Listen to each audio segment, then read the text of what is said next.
He is the co-host of a podcast called Ukraine Without Hype. He is direct from Kyiv. He's going to help us break down what the hell is going on from the Ukrainian vantage point, I guess, or an American Ukrainian vantage point. Please welcome Anthony Bartaway. Hello, everyone. Hello. Thank you so much for being here. I know it's not too late where you are. Yeah, just 11.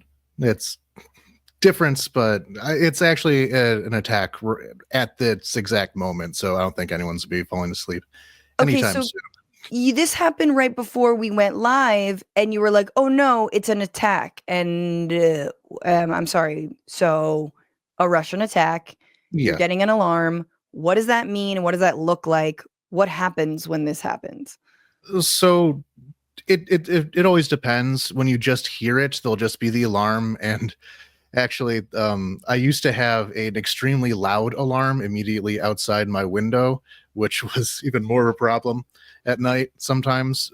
But you can hear the alarm. Then there will be Telegram channels you can go to get more details of what is the alarm about. Right now, it's Shaheds, these Iranian designed drones, mostly made in Russia now. They are usually can be shot down just with small arms fire. So you'll see people driving around, like a lot of times, like it's a truck with a machine gun in the back. We'll take that down most of the time. And the drones are armed?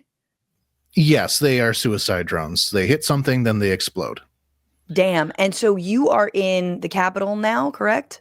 Yes, I'm in Kyiv. And when the alarm rings out, we're talking about not like an Amber Alert on your phone. It's like a siren throughout the city. Yeah, there's sirens on big loudspeakers now. Yeah. Wow. And then people, and who's going out to shoot them down? Like infantry, military, or just like volunteers? It's the military. So there's different forms of it. When it is for Shaheds, they can be shot down just with regular guns sometimes. Even when there are the very, very first drone attacks before we were really ready for them, there were cops just shooting at them with their surface weapons. That kind of worked. But if it's a missile, which is going to be the big problem with American aid right now, because most of the anti-missile weaponry is American Patriot systems, and we're not getting any more of those. They can cause a lot more damage. So sometimes they'll be coming from a Russian jet. So first you'll get an alarm that says there's a Russian jet in the air. A lot of the time they don't do anything. Some of the time they'll actually fire the missile, and then you'll kind of have a couple minutes warning before there is an explosion.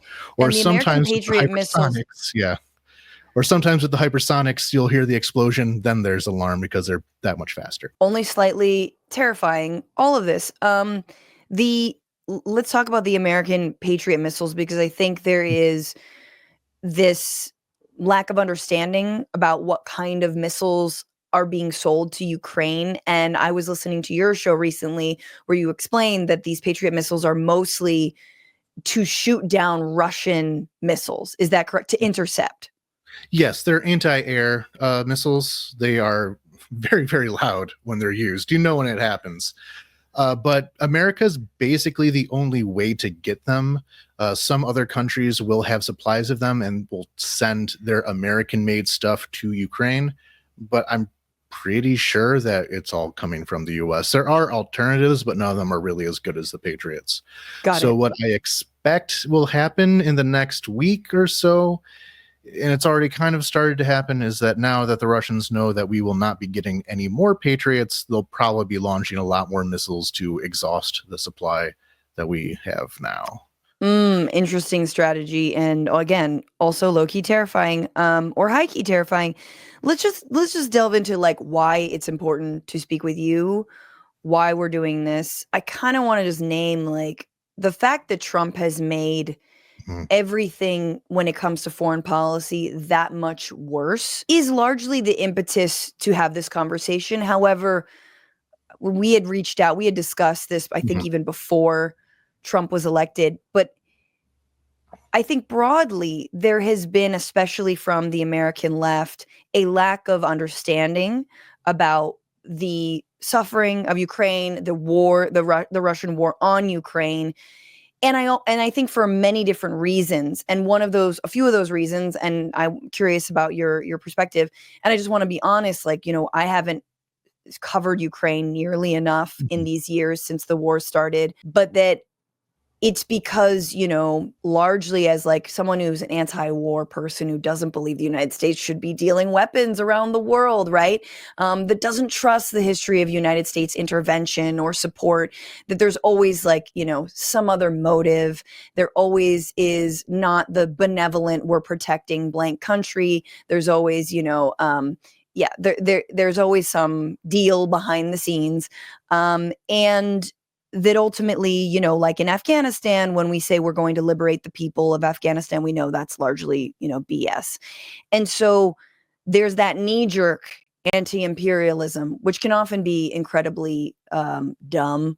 I just want to name that. And I think then the other portion of it is that the true grappling with Russia's influence, and especially, in my opinion, influence in American politics and influence in the Republican Party and influence in this administration, seems to have been sort of the realm of liberal mainstream news outlets, the Rachel Maddows and whatnot.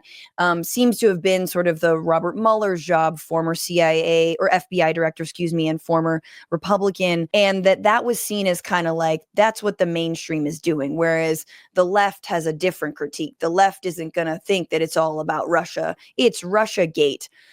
I'm someone who's an outlier because I've never called it Russiagate. I've called it a hoax.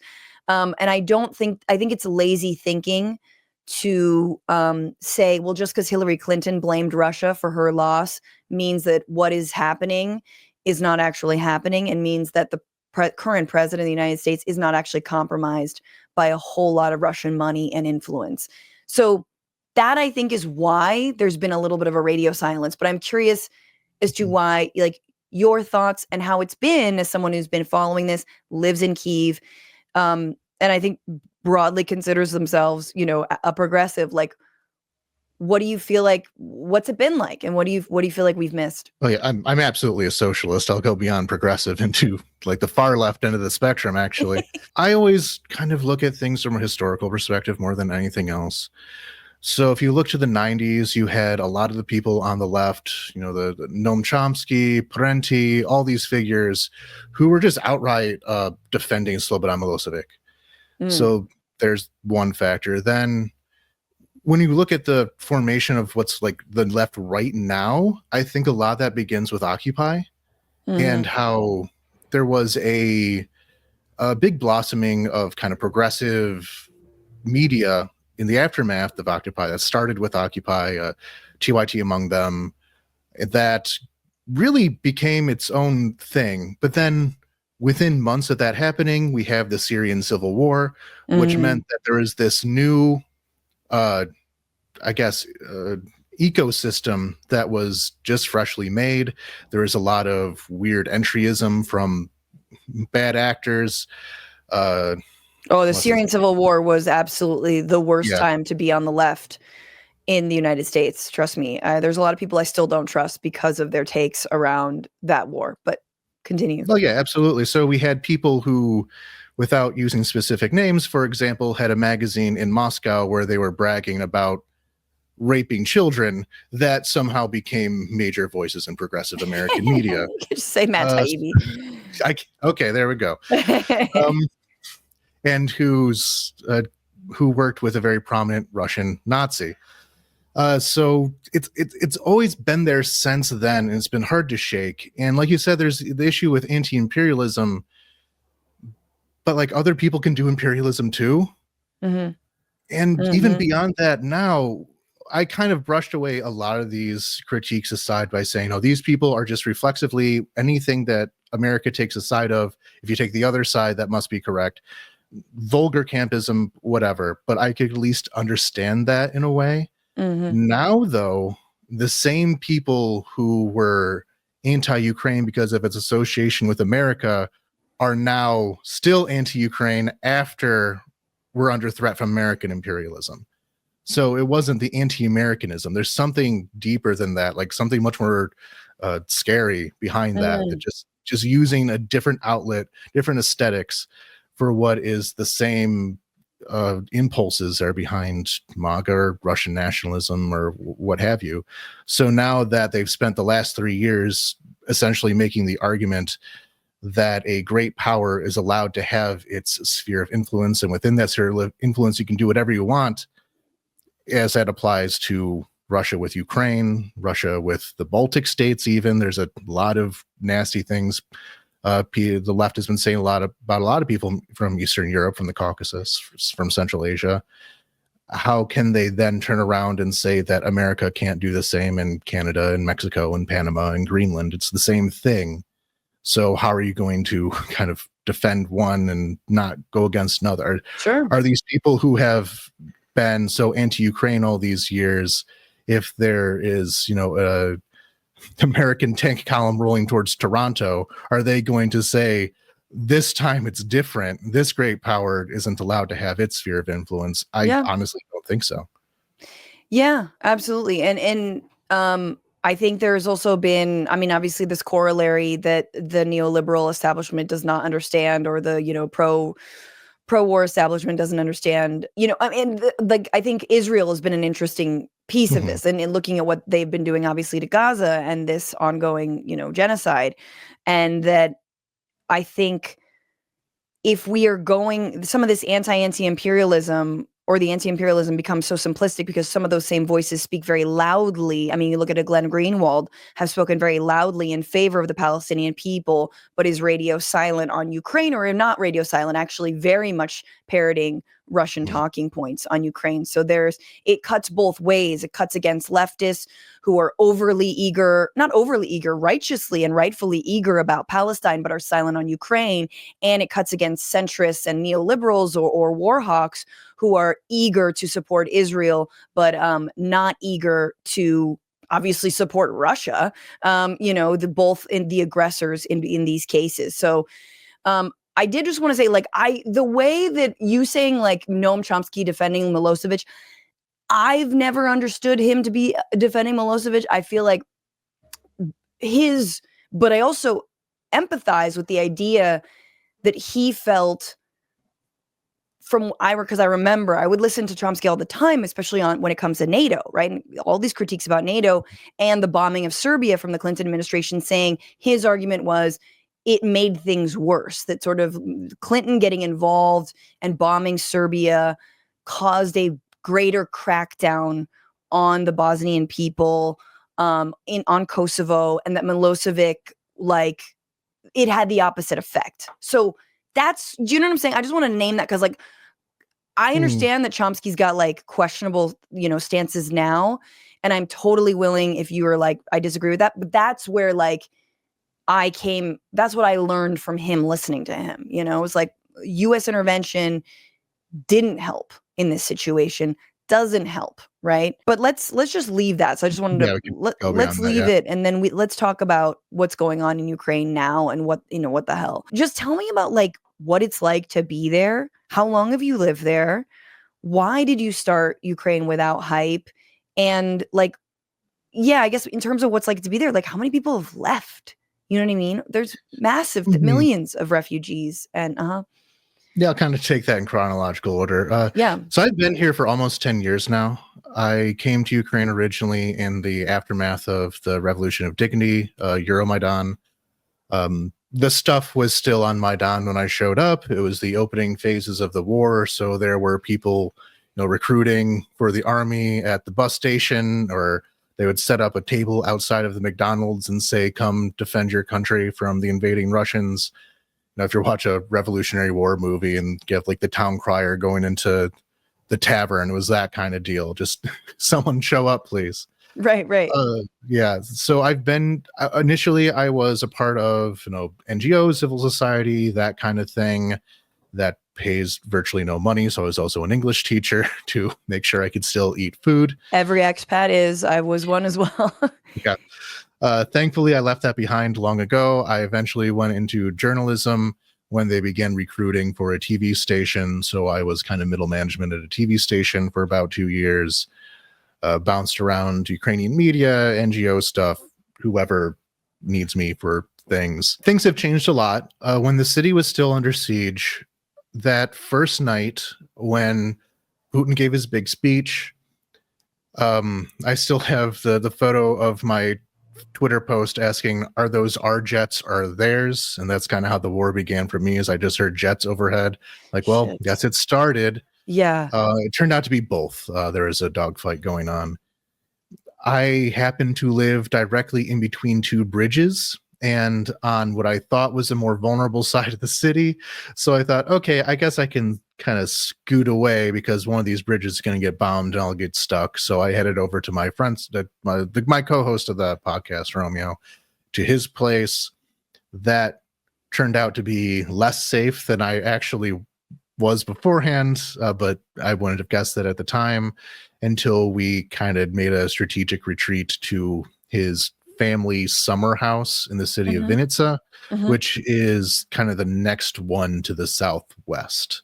Mm. Under normal circumstances, it would be about a 2.5 hour drive.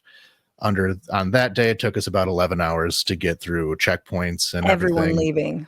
I lost my passport on the way because it Oh, was no. dark and it fell out of my pocket. That turned into a whole thing. So for the first about month, or for the duration of the siege, I spent most of it in Vinica while coming back to Kiev for various reasons to bring stuff to soldiers here who we're friends with, that kind of thing. Life kind of eventually became normal again, kind of. Mhm. For the first couple weeks or so, everything was still locked down. There were still trench lines running right through my neighborhood. I live right next to this one neighborhood that's on an island, and they Mhm. turned that into kind of a fortress. They're already kind of replacing the water pipes.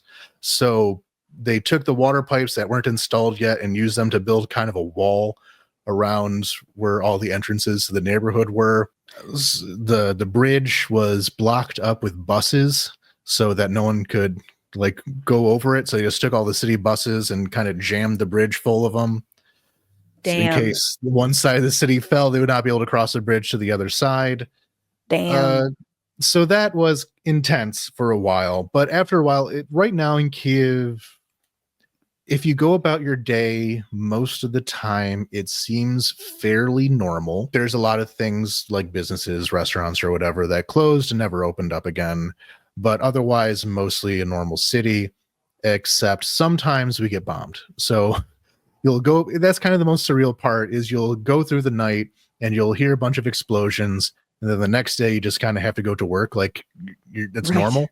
So Can capitalism does not stop in the middle of war, unfortunately. I still Yeah, have to pay well, we've rent. seen yeah, I mean, we've seen that in Gaza, right? You're like, people are Mhm, actually still having to buy basic goods and paying way too much for them. It mhm, can't be easy, and I guess I also wanted to ask you, you've been there 10 years. So mhm, even before the war, you were maybe on the receiving end as someone who lives in Ukraine of Russian aggression. I can't mhm, remember which year it was, but the gas shutoffs, the electrical and or I think was it internet shutoffs? Can you just mhm. talk about maybe what some of that aggression looked like and what was happening? Yeah, so we don't really have a separate word for it yet. We kind of see it as all part of one war, but I'll just call it like the Donbass War, just to be easy. 2014 through 2022, when all the fighting was located in first Crimea and then Donbass. So throughout, there was always a bunch of cyber attacks, of course. My bank was taken down a few days. One time when I was at the TV station, this one Russian cyber attack took down basically everything. So we kind of had to go analog with it. My That God. was very annoying, being used to doing everything digitally to be much more tactile. Uh, but a lot of that was kind of taken care of. Ukraine has very good hackers as well. Mhm. So a lot of the cyber attacks, we got a good amount of durability for them. And as the years went on, we got better at defending against all kinds of stuff. In Donbass, and as a journalist, I had been to Donbass. I had been to the front lines prior, um, to the point where I was there literally a month before the full-scale invasion. I was asking, like, are you prepared for this? Like, what's going on? They said, Right. well, if there's a war, we're ready for it. If not, we'll stay here.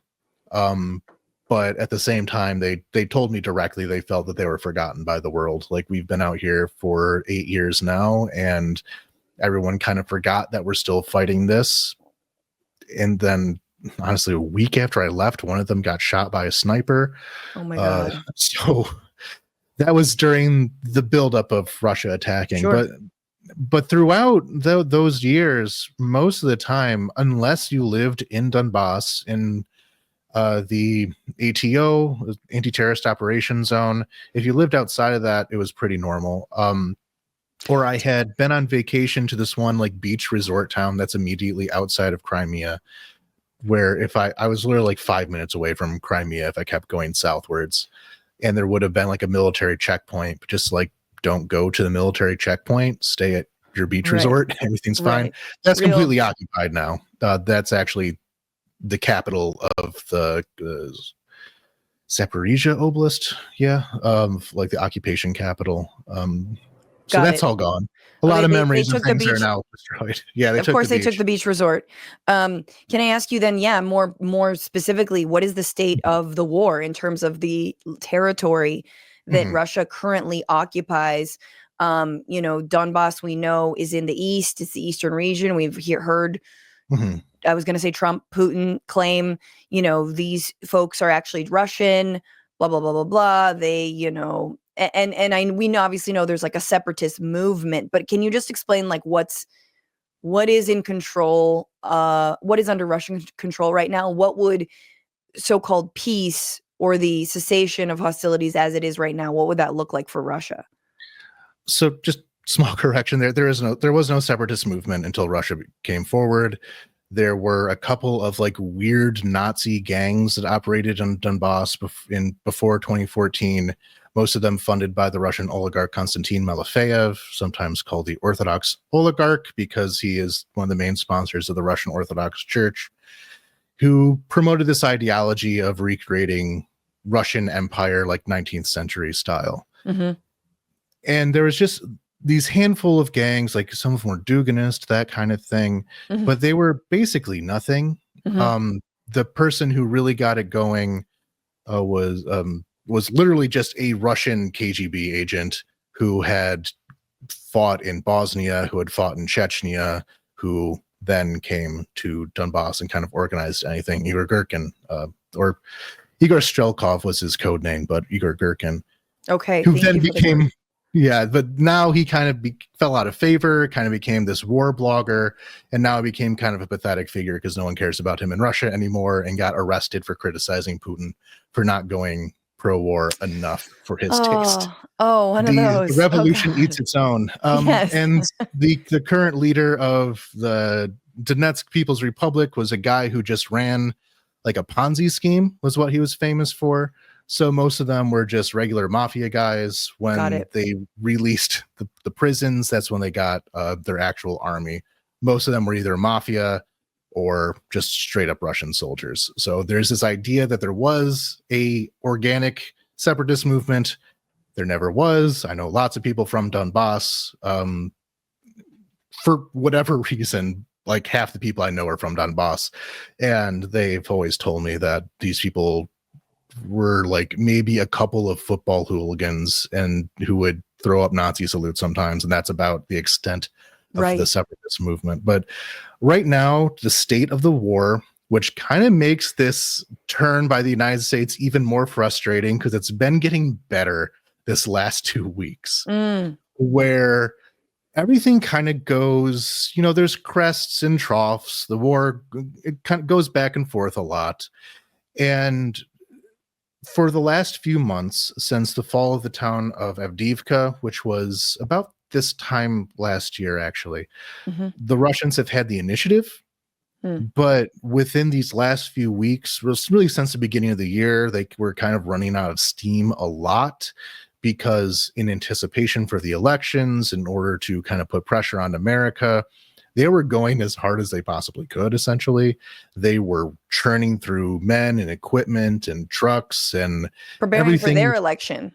Preparing for the American election. Preparing for the American election, right? Yeah, in order to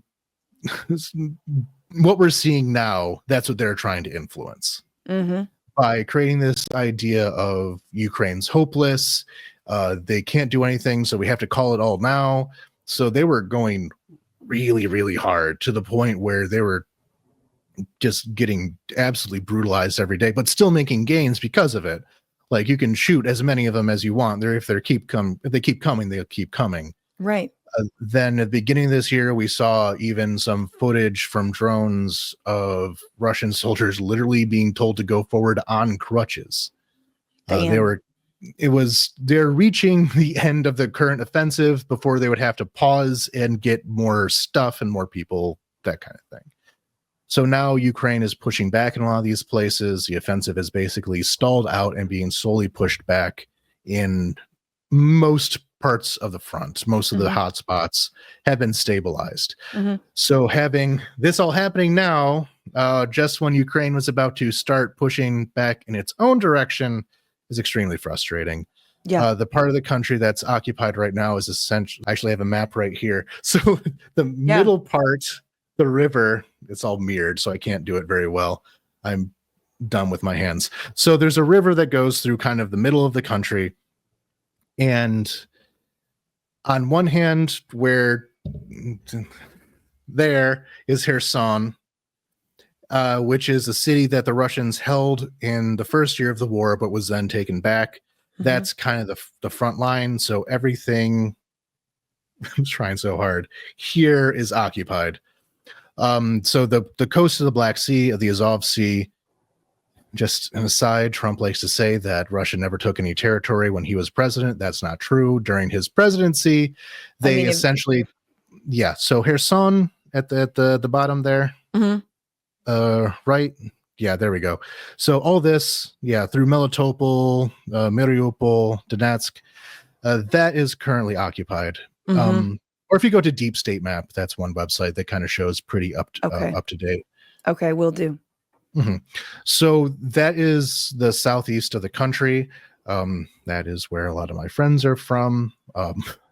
That's where I spent a lot of time. I consider that to be my part of the country, kind of, as a foreigner coming in. That's kind of the part of the country I got the most attachment to. Yeah. So green is what Russia was kicked out of. Red is where they are now. Got it. So it's pretty massive. Yes. And where would the Donbass be? Is this like sort of the far right part of that? Yeah. Like right here.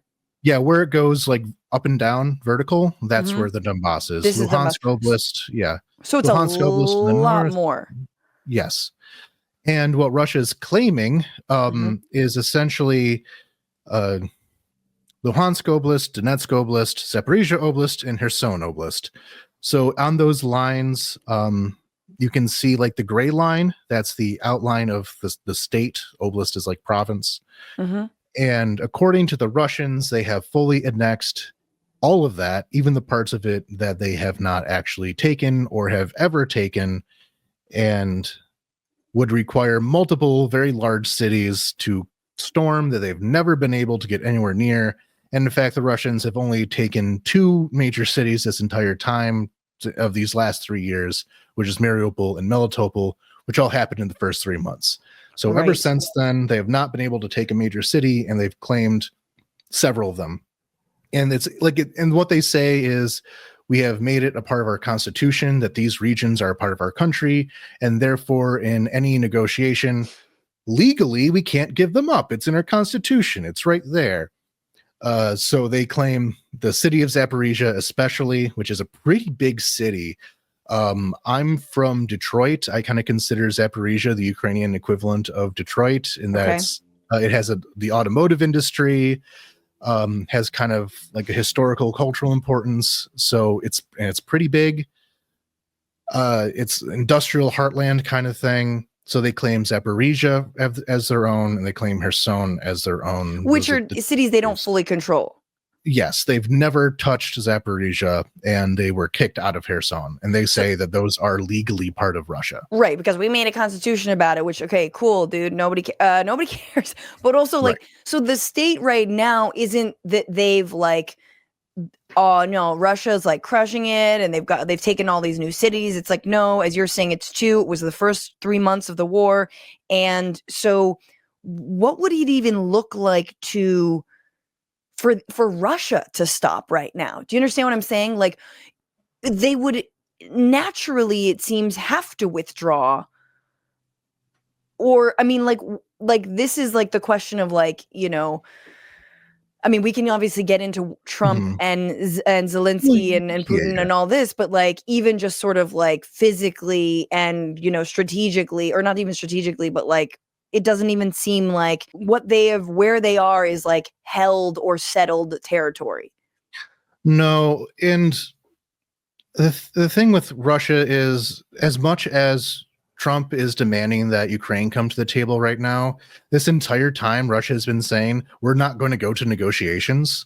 Right. So as Ukraine is saying, if you don't go to negotiations, we're gonna like essentially join the war against you. It sounds like sometimes. Well, can you And tell this whole me, yeah, tell us though, because they did come to the table, but not with Zelensky, not with Ukraine. they went with Trump. You talked about this on your most recent episode, and I know there's a new one dropping soon, but about Russia coming to the table with the United States and Trump's Mhm. administration in Riyadh, in Saudi Arabia. What was that meeting like? What should we know about that meeting? What the hell did they talk about? What Well, happened there? nothing really happened at the meeting. So if we're going to go away and say that this specific action happened, nothing really happened there. But it did break some very problematic taboos that have been existing, which was the phrase has always been nothing about Ukraine without Ukraine. You cannot meet with Russia without Ukraine at the table. You can't negotiate over our heads. You do not have the authority to negotiate for us. Even if you abandon Ukraine, the war's still going to be happening. It will just be far more bloody and awful, and a lot more people will die. So they can't make that decision on our behalf. I say our, I'm American, I'm not Ukrainian, but I feel more here than I do Sure, there. you're there. Yeah. So this meeting of beginning this rapprochement between America and Russia is going to continue. We've already seen that the administration has said that they will begin. It's another alarm. Let me just check right quick. Yeah. I mean, the other thing that you guys talked about in this meeting is that about the meeting is that it was like Trump's like total B team. Everyone's talked about this. Yeah. B team, C team. I mean, I don't even know what their A team would look like. And then just Yeah, seasoned Russian diplomats like Sergei Lavrov and all these people who've been like perpetually like strong arming American, well, specifically Republicans, who went to this meeting and were like, as you guys described it, kind of like, what we say goes, guys. Mhm. So we're back now. We The got the thing with ear of Donald Trump. Yeah, the thing with diplomacy is you kind of want someone who's an expert in what they're talking about. When we have done that without experts, America has not done very well. We've seen, I've critiques about a lot of conflicts in the world when we've done that, but you want to have these experts, you want to have experts in both the field and whoever you're across the table from. America sends nobody of any importance, or I mean, this is going to be a thing about everything in the United States government right now. Everyone's incompetent. Everyone is put in place to be incompetent because a competent government is there to prevent people from doing crimes, and they want to do crimes. So why would you put people in charge of not doing crimes? So while the Russians sent these people who were like experts in America, there's like these American studies programs through these universities that are like pretty top notch. I have a Russian friend who went to one of them and has a lot of complaints about that when she had, the wool pulled from her eyes of Russian propaganda. She was in the pipeline for that kind of thing before not doing that. But yeah, they really sent a pretty strong team to negotiate. They know Trump's, how do you even know what to say, personality issues. They know how to flatter. Lavrov has been known as being, well, before the full-scale invasion, I had a higher opinion of his skills as a diplomat than I do now. it felt like this is kind of a conspiracy theory I have, but I'm pretty sure they didn't tell Lavrov beforehand in order so he could kind of not know he was lying. That's kind of he seemed different after the full what's scale. funny about the invasion was like nobody thought it would happen except for Putin and Biden. Like American intelligence was like, this is gonna happen. Everyone was like, shut up, that. Seemed like Putin and Biden were like very sure. Like in other words, yeah. U.S. intelligence, which is now, by the way, being dismantled Yeah. when it comes to Russia, and they are not sharing intel with Ukraine. That is happening ever since this meeting last week. So the intel was good, actually. Yes, Maybe it was. Lavrov wasn't hip to it, but I guess let's before we look at Trump, I did just want to ask about Biden. Mm-hmm. Money for money for Ukraine was I think always seen broadly, especially in the beginning, as a good thing. Mm-hmm. And even by, I think, the left, I feel like there is a misunderstanding of, number one, the quantity of money, and Mm-hmm. also the quantity of money to do what, right? Like how much does a roughly $172 billion that the US has given, how much does that do? And it seems Mm-hmm. like the answer is not actually that much. And then we all know that, yes, European nations have given money, and together the same, if not more, than the United States. Yeah, about. So I guess, what is your assessment of like aid to Ukraine, and like your reaction to, it's almost like I think of the this is a weird corollary, but like Obama's like stimulus program after the big economic recession, right? And I mean, the crash in 2008. Everyone was like, this is good stimulus money, and it needed to be like 3 times as much. Now Of course. obviously that is American money being spent in the United States, but like in order to actually fully support Ukraine or help Ukraine win the war, it seems like there needed to be more money. But was that a strategy to just like, let's just give them something to keep it at least stable? But what are your thoughts on that? What should people know? Yeah, I think it's less the amount than the timing and what it was used for that was the problem. But just to break it down, so there was the amount that was earmarked, that was at 107 something, I forget right now, but not all of that was spent. And that's pretty normal for any kind of budget, is that there's the amount that's supposed to be spent, then the amount that's actually spent is usually less. Bureaucracy is a lot, going through all the channels, not everything makes it. There's inefficiencies, which kind of is depressing with this whole That's all Doge being thing. taken care of. With Doge now. There is inefficiency. Yes, we should get rid of that, but I feel any attempt to get rid of inefficiency, even if we come out of this in a good position, it will be tied to this stupid Elon idea and will never happen again, because we'll just see it as fascist centrism. But of that, from America, most of that went to military support. Mm-hmm. Ukraine is a poor country. It did not have a tremendous domestic military production industry. And in fact, before 2014, it was essentially a demilitarized country. Yeah. In the 90s and through the 2000s, Ukraine gave up a lot of its weapons. A lot of people talk about the Budapest Memorandum, which gave up the nukes. But beyond that, Ukraine gave up its strategic bombers, a lot of ammunition. And all of this was done with the assumption that Russia and America would be protecting Ukraine's borders for it. There are a lot of Ukrainians who are very proud of becoming a nearly pacifistic country, and look where we are now. Mm-hmm. And what will that say about any other country that wants to disarm in the future? Yeah, absolutely. I mean, and in terms of like what money would have been needed, I mean, I think there's always been, it's not just about the money, but it's also about the kind of weaponry. Yes. And the fear, obviously, Russia being a nuclear armed nation, that Putin, I mean, the guy, COVID, clearly, Putin had the worst COVID out of anybody. Let's be real. Like all the, your crazy uncle who was an anti-masker who, lost their mind, or someone got into QAnon.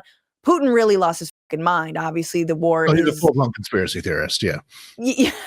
I mean, the war on Ukraine is absolutely evidence that he lost his goddamn mind over, I think we were just talking about, over maybe the advice of some of his closest advisors. But so the idea that he wouldn't use a nuke, should be dispelled immediately, because dude is nuts. No, he doesn't want to die. He goes through a lot of effort to not die, including not going near anyone who might cough on him. Yes. And he has so much money. He just has more money than any human that has ever lived ever. Like Yeah. no one, he wants to keep that money. Yeah. And he's gone through a lot of effort to keep his family out of any kind of danger, even attention. He is very about self-preservation, and he would the possibility of nuclear war is basically zero. And they have threatened it a bunch, and it's never happened. We have crossed every single red line that they pretended to have, and nothing happened. But more on the issue with the aid. Beyond that, a lot of the dollar amount is kind of a accountant's trick, almost, I want to say. So a lot of the stuff that Ukraine is being given from the United States is old, is at least 2 generations behind. It is not the new stuff. When tanks are sent over, they've not even sent that many tanks. They sent like 3 dozen tanks, which was kind of a problem in its own. But they were all downgraded versions. They were all cheaper versions. And they had been sitting in some warehouse in New Mexico for the last 40 years. And America's been paying for the upkeep of them that entire time. And when the expense is given of what is given to Ukraine, it's not how much those cost when they were made. Like this helmet cost $500 when we made it in 1974, and it's been sitting in a warehouse ever since then. They don't make that the thing that's charged. It's what's replacing it. So whatever helmet is made in 2025 and is put back into that warehouse, that is the dollar amount charged, and it's much higher. So are you telling me there's like waste and like real waste and abuse in the American military? Yeah. So all this stuff of cooking of the books. Okay, so right, it's kind of like it's not really concretely going to top of the line, new, or even physical military assistance. Yeah, most of it's older than me. So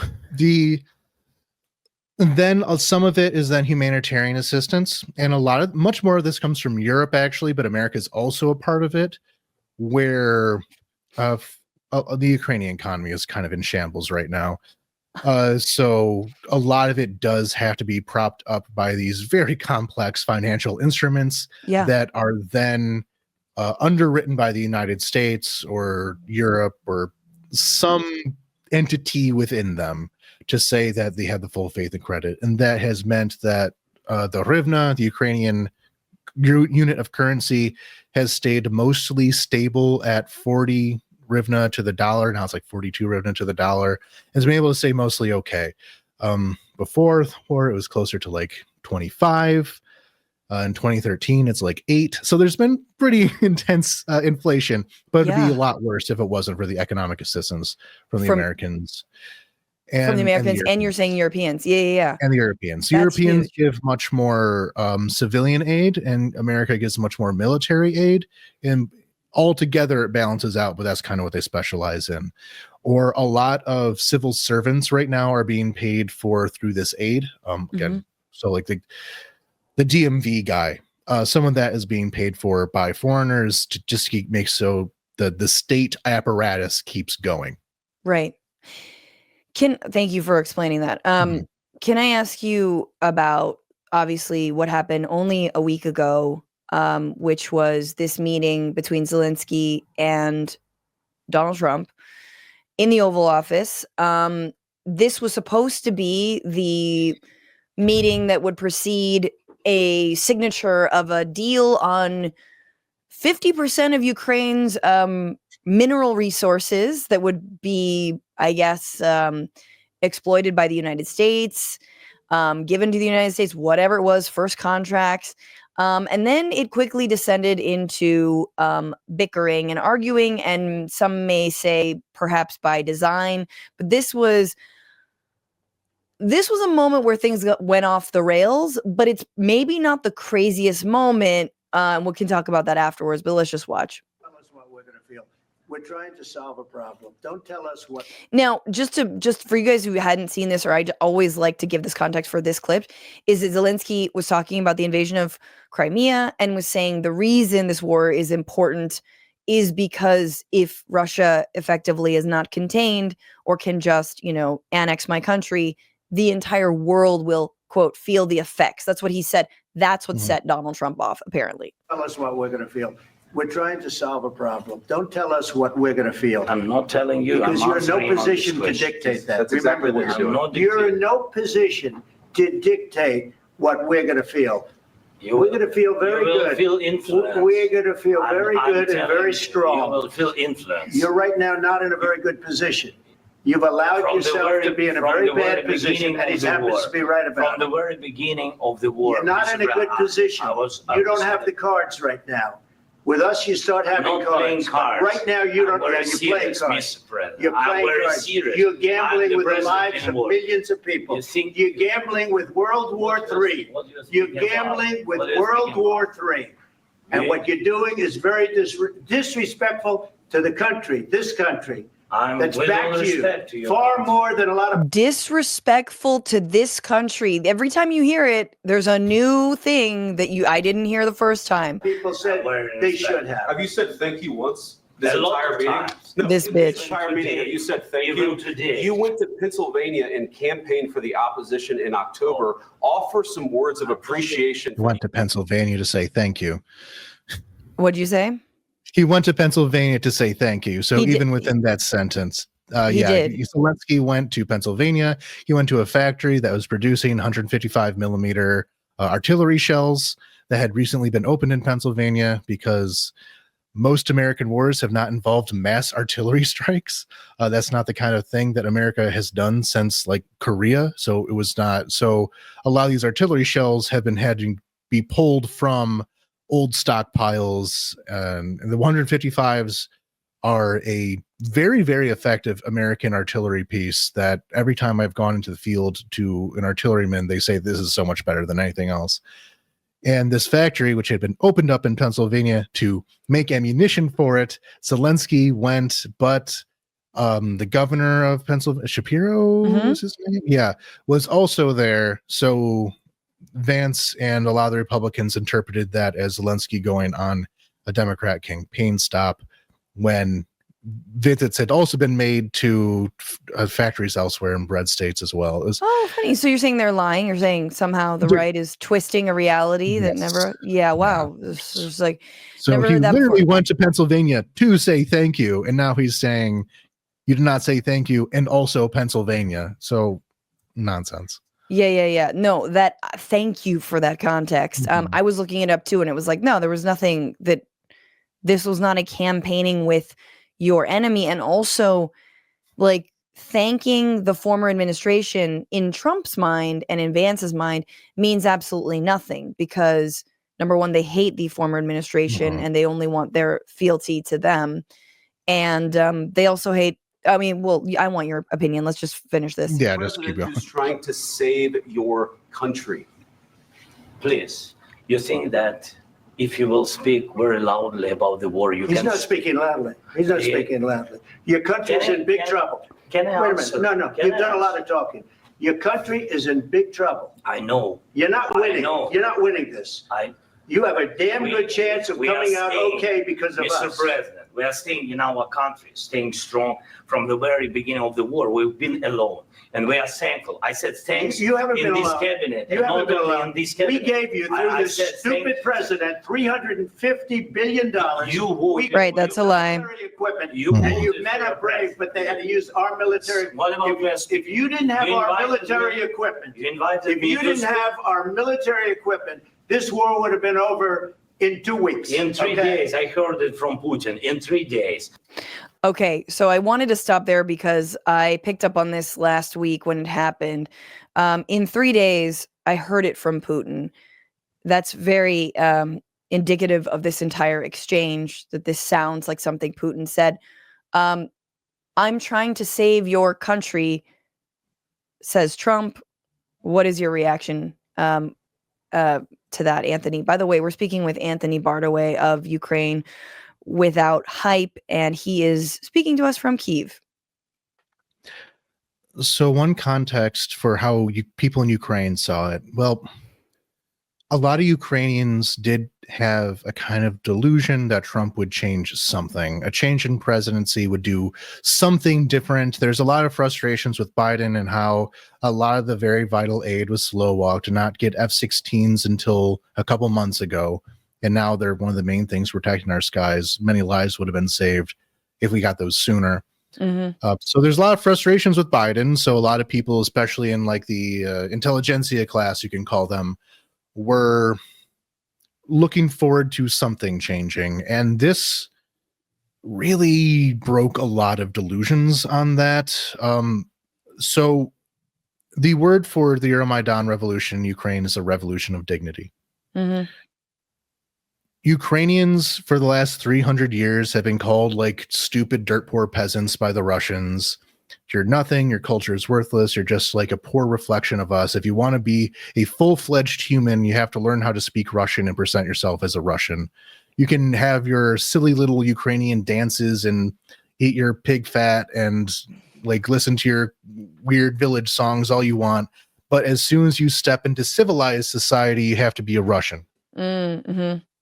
So this concept of maintaining our dignity as people, to be seen as equals, to not just be an occupied people who do whatever they're told by whoever happens to be in charge, or they'll kill you. That's kind of what a lot of this is about, and really is the core of why Russia invaded. Ukrainians dared to be their own thing. Whereas Russians believe that Ukrainians are just Russians who were tricked into being something different by a conspiracy of the Polish and Austrian nobility. Putin wrote a whole essay about this before the invasion on the historical unity of Ukraine and Russia. So the concept of dignity is probably the number one most important value to Ukrainians. So to have the president go up there and defend Ukrainian dignity, his popularity has soared since then. His since the full-scale invasion, he was at top levels of approval at the beginning, and has faded since then because mistakes have happened. People have got more frustrated with the government, and politics have come back into play. So it kind of dipped down to around like the 58% mark. That sky went much higher, because it meant the president was defending Ukrainian dignity. As for, it's this whole like imperialist idea that Trump has, and transactional idea as well of, if you want us to help you, you're going to be our colony. That's the only way we see any value of you existing. There have been lots of other statements. The Keith Kellogg, the envoy to Ukraine, like the diplomatic envoy, is supposed to be here on a more permanent basis. Just yesterday, he said something along the lines of, sometimes you just have to hit a mule with a 2x4, it gets their attention, or something like that. So just calling Ukrainians animals that you have to beat in order to get them to act appropriately, which is what Russia says about Ukrainians. Only Russia refers to Ukrainians as pigs, not mules, but it gets the same idea. Now, yeah, I mean, I think the unspoken thing, I mean, the thing that I spoke about, last week in reacting to this is obviously not the first time that Donald Trump has strong-armed Zelenskyy. We know that he had strong-armed him, was impeached over strong-arming him, withholding approved aid to Ukraine in order for him to dig up dirt on Joe Biden. Zelenskyy has been up against this man multiple times, and this man, once again, who is an incredibly chummy relationship with Vladimir Putin, who the only piece of the RNC platform that was ever changed when he ran in 2016 was that if Ukraine was invaded by Russia, the United States would not assist Ukraine. There is a decided Russian colored shadow over Donald Trump that if you mention you're a conspiracy theorist, you're crazy, you are a Robert Mueller fan, which I am not. I didn't think ever a Republican would ever fucking save us from a clear, in my opinion, Manchurian candidate. I mean, I like, this is the unspoken thing, is like, how compromised is this president and how compromised is the Republican Party? Yeah, you can kind of trace back a lot of Trump's history through the years. And really, he was a New York real estate guy. And here's the secret of New York real estate and also Miami real estate and London real estate, is that it's mostly money laundering for shady Russian oligarchs. There has been, especially London has to put into place certain protections where they had this thing that actually just came up. London had to put in a law that made it so you had to identify who's buying an apartment, because some Russian oligarch would invest in an apartment, maybe plant his mistress there or something, but then just all money laundering, taking money from the place they stole it from to the place that they could spend it. That's what money laundering is. And America had some of these anti-money laundering laws in place and removed them as of a few days ago. So you can guess why they would want to do that. Just surprise, the real estate industry is all dirty. It's like the art industry in that way. But so Donald Trump had long had these connections. I have my more conspiracy theory ones that connect him to Russian mobster Simon Mogilevich through Rudy Giuliani was especially working with Mogilevich. But you had also Vance, and Vance is really the one that instigated all that. And on an ideological level, Vance is a part of this segment of the new right, fascist right, that essentially sees Russia as, if Russia wins this war, they beat liberalism and therefore can push it back throughout the world. This is, again, going back to my history brain.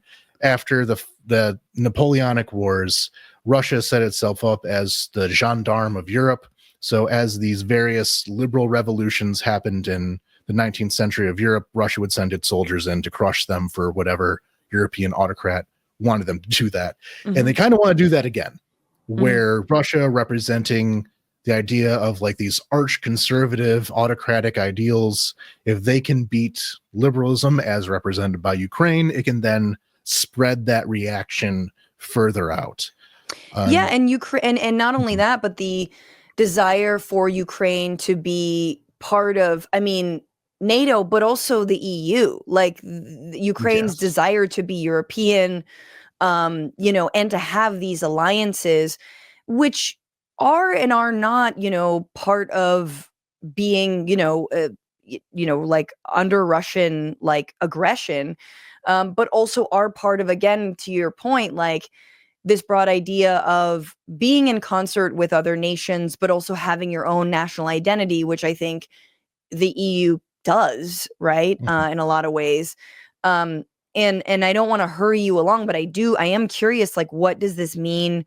What does the United States truly throwing down with autocrats, with abdicating from any kind of, international responsibility, from burning bridges with all of our allies, from, cozying up to the Orbans of the world and very clearly saying we don't believe in internationalism, we don't believe in international responsibility, and we don't actually necessarily believe in liberal democracy. We might believe in Orban's illiberal democracy, and democracy, maybe not even that. What does that mean for what does that mean for Europe? And also, what does that mean for Ukraine in terms of like obviously it seems like Europe is very like, like, we don't have a partner anymore. Europe is starting to wake up to that.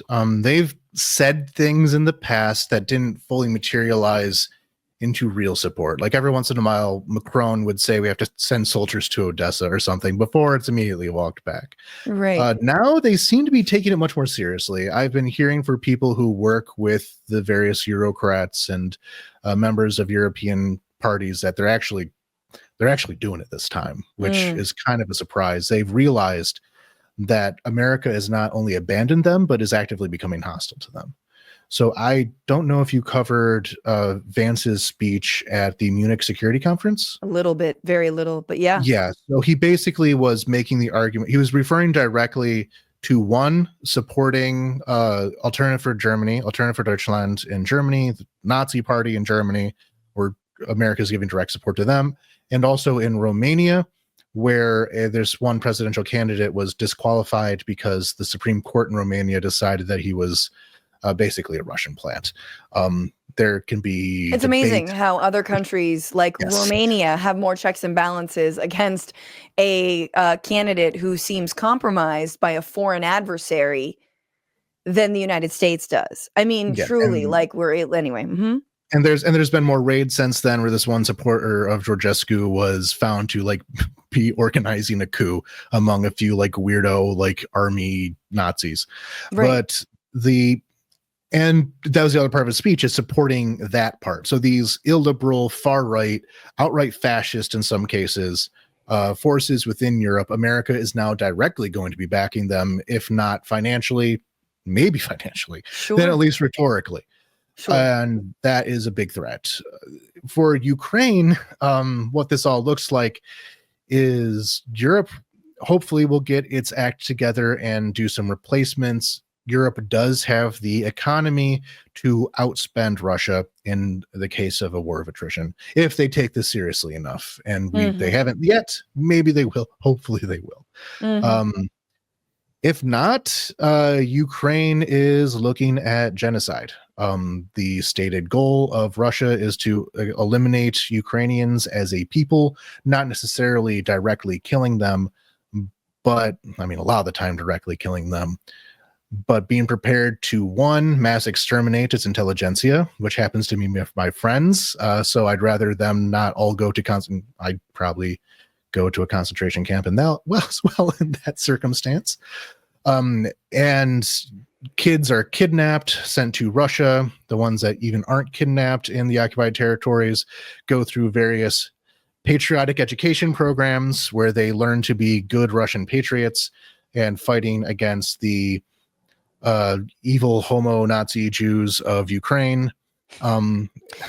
I mean, this is like, that's obviously terrifying. And I bogged down on that. No, because I guess I just wanted to ask, like, you know, at some point, even though he's his boy, Trump has to negotiate with Putin. At some point, there has, if you're saying that you're going to bring peace, which we know that peace isn't annexing a bunch of land that is not yours and occupying a people or occupying a city, on and on and on. But like, you know, that's the question, is like, what does even a stop to the war on the Russian side? I mean, forget the Ukrainian side. I just mean, like, I don't know if Ukrainians would ever put down their weapons or stop fighting, but like, at some point you have to negotiate. Do you know what I'm saying? I'm like, yes. But then the issue becomes what is a negotiation? And that is one of the things I keep hearing, is just sit down and negotiate. Okay. And like, what do you want there to be negotiated? Like, what are the terms that we're supposed to be? Where are the guarantees? Let's say that everything is frozen along the front lines right now. What happens then? Russia invades in 5 years. They'll stop, rearm, do it again later. Except in that time, because everyone in Ukraine knows that's going to be happening in 5 or 10 years, no one's going to be investing in Ukraine. We'll have these American companies under like the Trump plan of taking all the resources and extracting them and using them for American wealth rather than Ukrainian ones. Even though in the Constitution of Ukraine, it says that the resources of the substrate resources of Ukraine belong to the Ukrainian people and therefore cannot belong to America. But who cares about laws in Trump world? But it then people can't stay here if they know that they can't raise a child, that they're just going to get bombed again in 5 years. They're all going to try to go to Europe. They're going to try to go to America, but now they can't go to America because Trump is deporting all the Ukrainian refugees. Yes, he is. And in that time, the country, it's kind of a death sentence for Ukraine as a country in that case, knowing that they're just a few years away from having to do it all again. You can't raise a family. You can't start a business. You can't do anything because you know that in 5 years, you're probably going to die. Right. And you can't live like that. Right. And in that time, Russia will be in also the positions that Russia's, like I said, these areas that Russia formerly annexed that they never controlled, he'll be able to, the positioning of those cities means that they'll have a much, much more advantageous position to attack Ukraine in the future. We will not have the Dnipro River defending us again. Right. Dnipro River right now, the Russians can't cross that. Like they've tried, it doesn't work. And when it worked the first time around to take Kherson, it was because there was traitors in the Ukrainian intelligence services. That's how they did it. So, I mean, I think this is all really critical to understand. And there's the reality of, there's what we wish, which is that there is no war. We don't have to, weapons won't stop this war. There's only one bad man. That is the United States empire. But the reality is, Putin says he would never accept those terms anyway.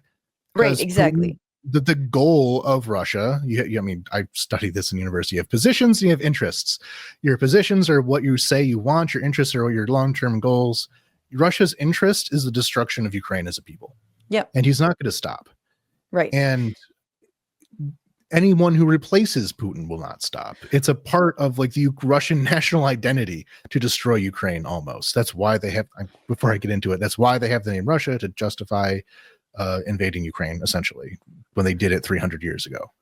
I mean, this is what's interesting about like the moment. I think we need to really understand as people who, for me, like, and the folks who listen to this show who understand the, ethnic cleansing of the Palestinian people very well, especially as Israel and more broadly Israeli society does not, in extremist forms, does not see Palestinians as a people. I think we have to understand that Russian leadership, at least, does not see Ukrainians as a people, right? Like they don't exist. And if they don't exist, then yes, they can be ethnically cleansed and their land can be taken and they can be indoctrinated and on and on and on. To get even more dark with that, I'll quote this one Russian commander who was videotaped giving a speech holding the skull of a Ukrainian soldier, by the way, to give the full picture of what this is doing. He said that this is not a war. He said this is a war against an idea. And the only way to destroy an idea, the idea of Ukraine, is to destroy the bearers of that idea, to physically destroy the people who hold this idea, which means that anyone who considers themselves Ukrainian under that has to be killed so they cannot pass that idea onward.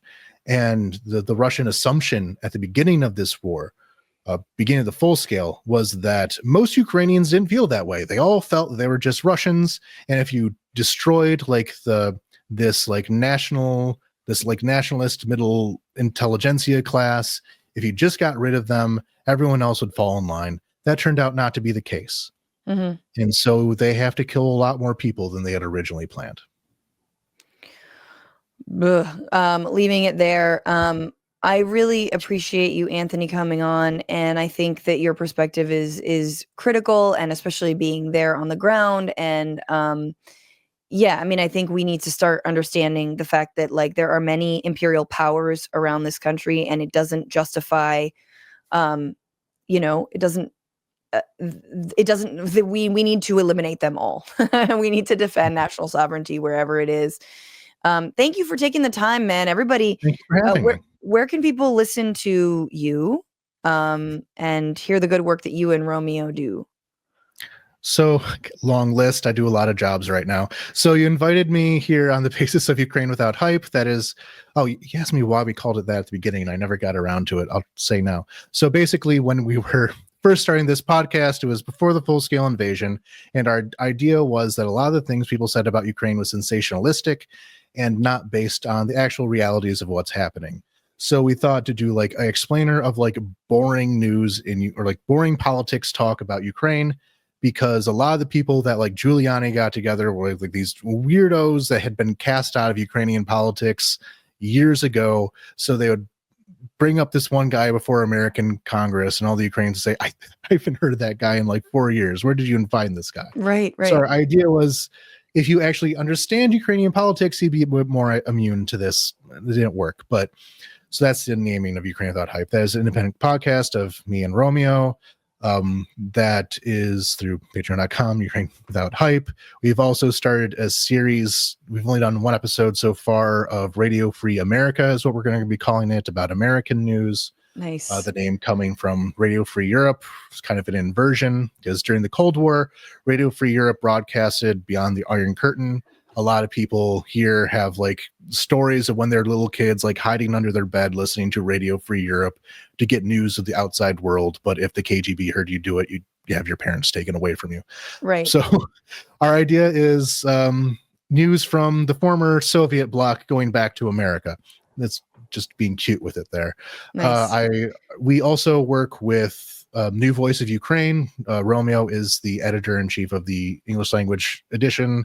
I do a lot of stuff, including the premium language content, so patreon.com, NVUA. It is a mainstream news outlet in Ukraine. It is one of the bigger magazines. It's actual print media that still exists in places. Hey, Surprise. hey. Yeah. So it's much, much larger on the Ukrainian side. And our English language side is a smaller team, but we still do good work. Awesome. And then I also work for the Kiev Independent at times, where I am the narrator for the documentaries put out by the War Crimes Investigation Unit. Our most recent documentary was about the flood 2 years ago in Kherson, when Russia blew up a dam. And the documentary is about the efforts by the Russians to stop people from getting aid who were flooded on the Russian occupied side of things. Got it. So that is what That's I'm awesome. up to. So patreon.com, Ukraine Without Hype, and patreon.com, NVUA. Yeah. Hell yeah. Thank you so much, Anthony Bartaway. Everybody follow him, check him out, and I hope he stays safe. He just got 2 alerts in the last, what were we, an hour and a half. But, you know, look, I just want to point out something that Aaron Okiano said. There's way too much misinformation, regardless of which country. It has become really bad. And I think that it is important to like really nail down and drill down on that, because we think we know, right? We think we know everything. We think, you know, we understand that every war has a, you know, like it's super, super clear, and it's not. There were a lot of folks who are misinformed. There are a lot of folks who have an agenda. There are folks who, you know, if something doesn't fit into their neat worldview, they get upset and they try to make an issue fit into their neat worldview. And I will be the first to say that Ukraine does not fit into my neat worldview, right? Because I don't know enough about the region. I don't know enough about Russia. And I see the very cynical ways that someone who doesn't give a rat's ass about, you know, other oppressed people will lift up Ukraine. And so, and I don't, you know, again, as I opened with in the beginning of this interview, I don't love the idea of sending, you know, weapons. You know, I don't like that the US is a weapons dealer. But as someone who believes in sovereignty, that believes in, does not believe in empire, no matter who is trying to build one, it is a test of my, you know, principles. And it is a place where I can learn and grow and hear multiple voices and know that maybe some of the folks that I used to trust on some issues don't have the answers or are not the analysts who we should be looking to on this. And if you didn't like what you heard from Anthony, know that I've interviewed other folks. I remember one of the first people I had on. He's also polarized. I mean, he's not also, not saying Anthony's polarizing, but Anatol Levin, who writes for Responsible Statecraft, who's very like, you know, kind of like Ukraine should give up. Like, I mean, and I think he's a serious person, but I've had him on the show early in the war. And I don't agree with him 100%. So all to say, it's important to hear a myriad of voices, and it's important to understand that we don't always know. What I can say is that we need to build these relationships with people on the ground. We need to build international solidarity, whether it's Palestine, whether it's Latin America, whether it's people in Ukraine, right? We need to see all of these things as being linked.